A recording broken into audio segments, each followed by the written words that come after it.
Hello everyone, I am Court Raymond, the author of the book Aquarius, the book of lifestyle design, and this is the Lifestyle Design Show. So, today we're going to talk about Orwell's nightmare come true. Orwell's nightmare has come true, and it's China's social credit system.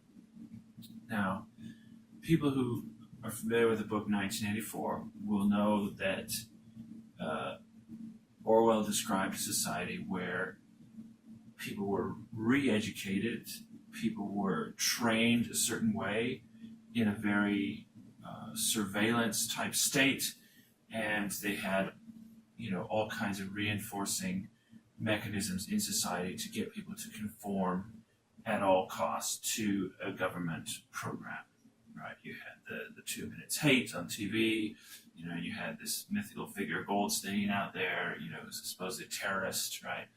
And you had re-education, you had the dumbing down of language, and you had a lot of police presence in general and surveillance. You had a camera in every home and, everything, okay? So that's the basis of that novel if people aren't familiar.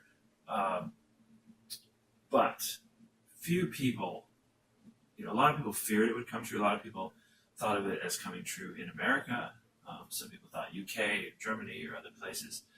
But the one place where it has basically already taken place and already is in effect right now is China.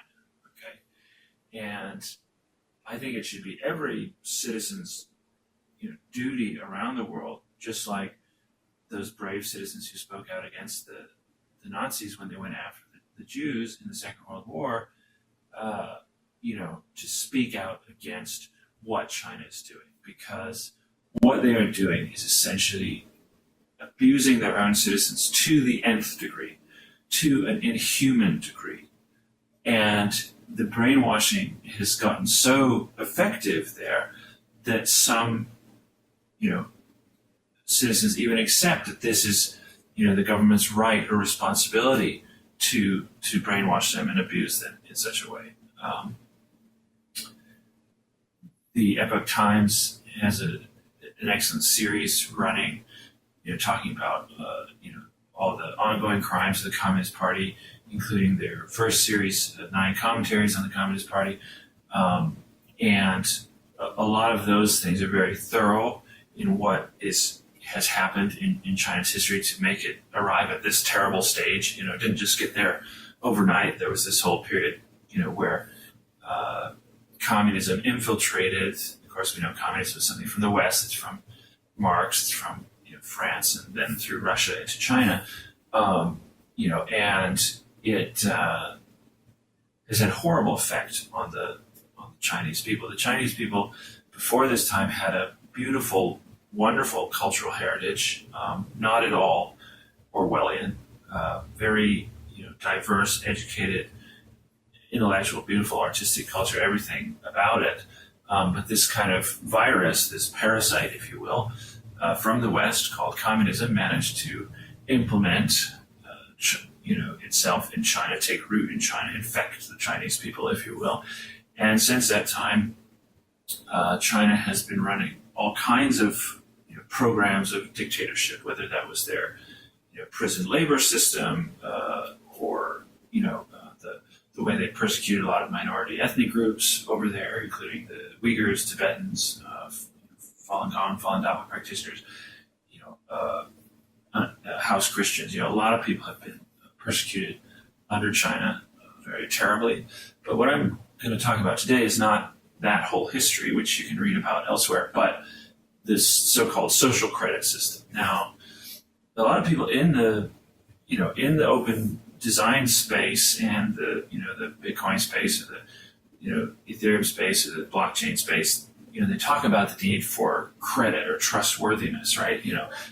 In the U.S. we have a credit score, and it's used to determine if we can get a loan. So some kinds of credit or other things, of course, are normal in a society. People have to sort of know who's trustworthy, right?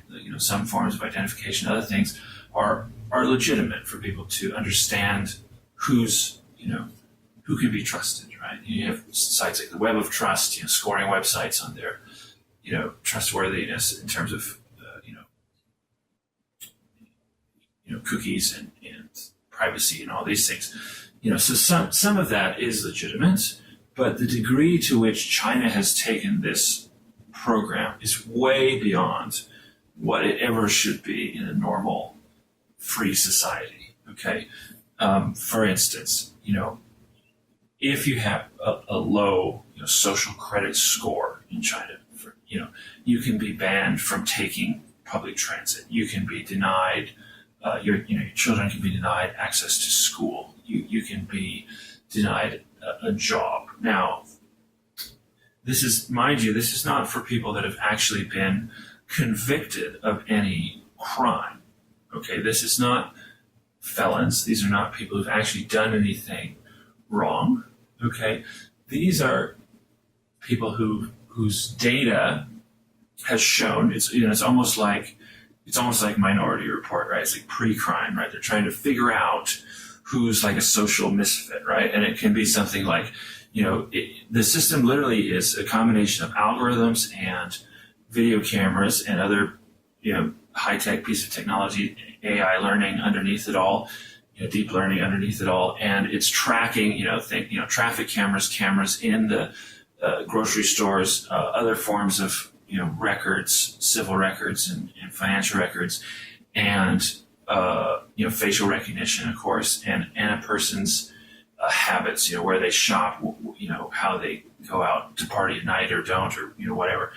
And these are aggregated by the great AI of China, right, to form this score, right? This social credit score, so called. And anything can blacklist a person, sometimes very mysteriously, buying too much alcohol or speaking out against a certain government policy on Weibo, the Reddit of China, right? It can get you on this list. These are people who are potentially not at all criminal. There's nothing that says they are criminal. It's just that they're blocked by this kind of thing. I mean, not only should any person be able to see how a government watching you that constantly is terrible and sets up a very bad precedent for tyranny and dictatorship and other things, but just the fact that a person can essentially be convicted in the court of public opinion, or in this case, the court of government opinion, without an actual trial, without actual evidence, without actual, any kind of real merit involved, is extremely scary. And I would say that this is the worst kind of thing that could ever come to a society. When it reaches this level, people have no human essence left. They have no the chance for a person to be an alive, awake, a spiritual person, an activated person, a true person, a free person, is entirely snuffed out, before the candle even has a chance to shine. It's snuffed out. And this is what China's doing to all of their citizens. They're smothering them under this kind of self-censorship blanket, where people are going through their day essentially in fear of this system scoring them poorly, and are trying to figure out what behavior it wants and conform to it, right? And this is just, fundamentally, it's anti-human, it's anti whatever kind of God you might believe in, whatever religion, or even if you're an atheist, you should be able to see that this is a totally terrible idea from any sense of freedom or human dignity, or the worth of human life. Anyone should be able to see how screwed up this is, and it's being implemented right now in China. It's not fully rolled out. They say it'll be fully rolled out in 2020, but it's rolled out in some cities, and a lot of people have already been affected with it. You can read a bunch of stories if you just Google it, China's social credit system effects or whatever, and you'll see, people denied travel, people, families kicked out of school or work, or, because of this thing, having not committed any crime, having not violated China's constitution, which is kind of a joke at this point because they don't even abide by the constitution themselves, and of course, who knows in what ways, people at the top are gaming this thing and, putting points on their score for, being a Communist Party member or whatever, you can just imagine the kind of abuse, if you know about China's history of, recent history of, politicians' abuse of this kind of system because all power is centralized, right? There is no checks and balances like in the US. There is no separation of power.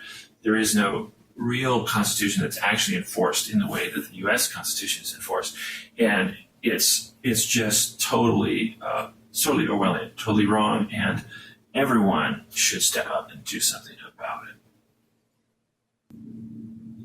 And this social credit system is implemented on a lot of technology that can be used to good effect. Facial recognition. These kinds of tracking technologies. I mean, they're all in use in America as well in different ways. Some of them positive, some of them not positive. I would say that if a government finds someone who actually committed a crime, a criminal, using this kind of technology, through a security camera or something, and tracks him down, that's an acceptable use, right? When someone has committed an actual crime, or when you put this technology in the hands of individual people and they can use it to, find information that they need, find, people they're looking for or whatever. There are positive uses of some surveillance and camera technology that are not totally nefarious, right? And they're already in use, and the effects of them, well, you could argue are not that positive, but at least they're not totally deteriorating society. Now, some people will say, well, Chinese people, in their history have acted, for the common good. They don't place as much of emphasis on individual liberty as, the West does, right? I would say that this is not really true. In my pretty involved study of Chinese history, I wouldn't say that actually describes the character of traditional China. I think they did put a high value on individual freedom going back to the Tang Dynasty and other very prosperous, very good times in Chinese history, and that conception of it, that's how they think, is something that essentially came about under communism. Now, of course, good people anywhere are going to think of the common good, right? It's not to say that if you believe in freedom, you can't have good common good and you can't have a thriving commons and a thriving public space.